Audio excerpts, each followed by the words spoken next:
दर्शकों, आसन करने से मल विसर्जन करने वाले अंग ठीक से गतिशील बने रहते हैं, जिससे शरीर की गंदगी बाहर जाती रहती है और शरीर पूरी तरह से निरोगी रहता है।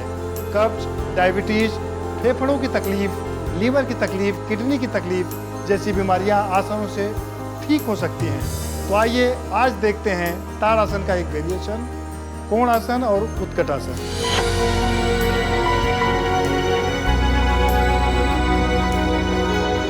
तो सबसे पहले देखते हैं ताड़ासन का एक वेरिएशन। बिल्कुल सीधे खड़े हो जाएं, पैरों को आपस में मिला लें,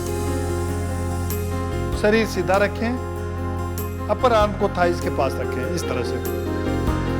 अब सांस लेते हुए चेस्ट को ऊपर की तरफ उठाना है। देखिए, ब्रीथ इन और पूरे शोल्डर को पीछे खींचिए। 10 सेकंड तक इस पोस्चर में रुके रहें। स्पाइन में खिंचाव आने दें। सांस छोड़ते हुए धीरे धीरे शरीर को ढीला करें, रिलैक्स हो जाएं। आइए इस वेरिएशन को एक बार फिर से देखते हैं। बिल्कुल सीधा खड़े हो जाइए। सांस लेते हुए आप कोशिश कीजिए कि जब आप सांस ले रहे हैं तो चेस्ट ऊपर की तरफ उठे, कि आप फेफड़े में पूरी तरह हवा भर रहे हैं। देखिए, ब्रीथ इन, पूरा शरीर सीधा हो जाता है, काफी खिंचाव लगता है पीठ में। 10 सेकंड तक रुके रहिए। सांस छोड़ते हुए धीरे धीरे चेस्ट को नीचे ले आइए, रिलैक्स कर दिए बॉडी को। देखने में यह आसन काफी आसान लगता है, लेकिन इससे काफी फायदा होता है। जब आप बिल्कुल सीधे खड़े होते हैं तो स्पाइन सीधी हो जाती है, जिससे स्पाइन यानी बैक में कोई दर्द नहीं आता। जब स्पाइन आपकी सीधी रहती है तो बैक में तकलीफ नहीं आती, और साथ साथ शोल्डर पीछे खींचते हैं तो स्पॉन्डिलाइटिस की तकलीफ दूर होती है और पूरा अपर आर्म की चर्बी कम होती है। आइए इस आसन को एक बार फिर से देखते हैं। सीधे खड़े हो जाइए। आप पैरों को आपस में मिला के रखें, इससे पूरा शरीर सीधा रहता है। सांस लेते हुए चेस्ट को बाहर की तरफ निकालिए। देखिए, ब्रीथ इन। अब काफी तेज खिंचाव आ गया अपर आर्म के पीछे, तो यहाँ अपर आर्म की चर्बी कम होती है, स्पाइन पूरी सीधी हो जाती है।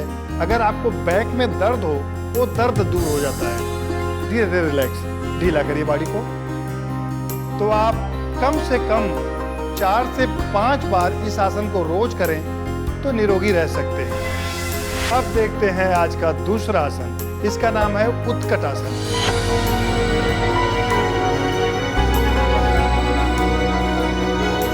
आइए इसे करने का तरीका जाने।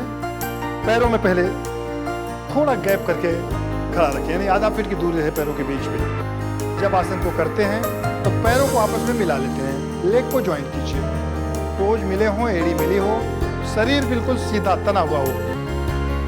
अब सांस लेते हुए दोनों हाथों को ऊपर ले जाइए। देखिए, इस तरह से ब्रीथ इन, हाथ ले जाकर के ऊपर मिला दीजिए। 5 से 7 सेकंड तक इस तरह रुके रहें, हाथ को ऊपर टाइट रखें। अब सांस छोड़ते हुए धीरे धीरे नीज को फोल्ड कीजिए। ब्रीथ आउट, नजर सामने टिकी हो, शरीर सीधा हो, दोनों अपर आर्म कान के पास चिपके हों। 10 सेकंड तक इस पोस्चर में रुके रहिए। सांस लेते हुए धीरे धीरे शरीर को सीधा कीजिए। सांस छोड़ते हुए हाथ को नीचे ले आइए, रिलैक्स हो जाइए। आइए उत्कटासन से होने वाले फायदे के बारे में आपको बताता हूं। आप देख सकते हैं, जब आप सीधा खड़ा होते हैं बिल्कुल, तो स्पाइन सीधी हो जाती है। बहुत सारे लोगों की आदत होती है बिल्कुल लूज होकर खड़ा होते हैं, जिससे उनके बैक में दर्द आ जाता है। तो कभी भी अगर आप खड़ा होते हैं तो बिल्कुल सीधा होकर खड़ा करें। जब आप हाथ को ऊपर की तरफ उठाते हैं, यहाँ पे काफ़ी स्ट्रेच आता है, तो फ्रोजन शोल्डर की तकलीफ दूर होती है, क्योंकि पूरा हाथ फ्री हो जाता है। अगर आपका हाथ इतना उठता है तो समझिए आपको फ्रोजन शोल्डर है, यहाँ तक उठता है तो कुछ फ्रोजन शोल्डर है। तो हाथ यहाँ मिल जाना चाहिए, तब समझिए पूरी बॉडी फ्री है। और सांस छोड़ते हुए जब आप नीचे की तरफ झुकते हैं तो तेज खिंचाव आता है थाइस के ऊपर, जिससे थाइस की चर्बी कम होती है, पैरों में ताकत आती है, साइटिका की तकलीफ दूर होती है। जिन लोगों को नीज में यानी घुटने में दर्द हो वो लोग इस आसन को ना करें, क्योंकि बहुत ज़्यादा वजन आता है नीज के ऊपर तो दर्द बढ़ सकता है। धीरे धीरे हाथ को नीचे ले आएं। तो ये था इससे होने वाला फायदा। आइए बारीकी से इस आसन को एक बार फिर से देखते हैं। बिल्कुल सीधे खड़े हो जाइए, पैरों को आपस में मिला लीजिए, सांस लेते हुए दोनों हाथों को ऊपर की तरफ उठाएं। देखिए आराम से हाथ को यहाँ मिला लीजिए नमस्कार की मुद्रा में। 10 सेकंड तक यहाँ रुकते हैं। आप देख सकते हैं काफी खिंचाव आता है शोल्डर के आसपास के हिस्सों पे। अब सांस छोड़ते हुए धीरे धीरे नीचे की तरफ बैठना। घुटने आपस में मिले हों, टोज और एड़ी सटी हो, हाथ आपस में नमस्कार की मुद्रा में हो। देख सकते हैं काफी खिंचाव, पूरा सीधा शरीर। 10 सेकंड रुकने के बाद वापस सीधा हो जाइए। धीरे धीरे हाथ को नीचे ले आइए। तो ये था उत्कट आसन। अब देखते हैं आज का तीसरा आसन। इसका नाम है कोणासन।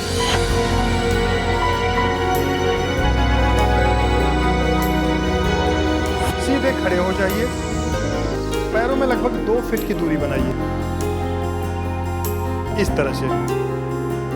अब शरीर को सीधा कीजिए, सांस लेते हुए एक तरफ झुकिए राइट साइड में, दाहिनी तरफ, यानी बाएं हाथ को ऊपर उठाइए, दाहिने हाथ को नीचे ले जाइए। आपकी नजरें टिकी हों दाहिने हाथ के फिंगर पे, राइट हैंड के फिंगर पे आप देखिए। 10 सेकंड तक रुके रहिए।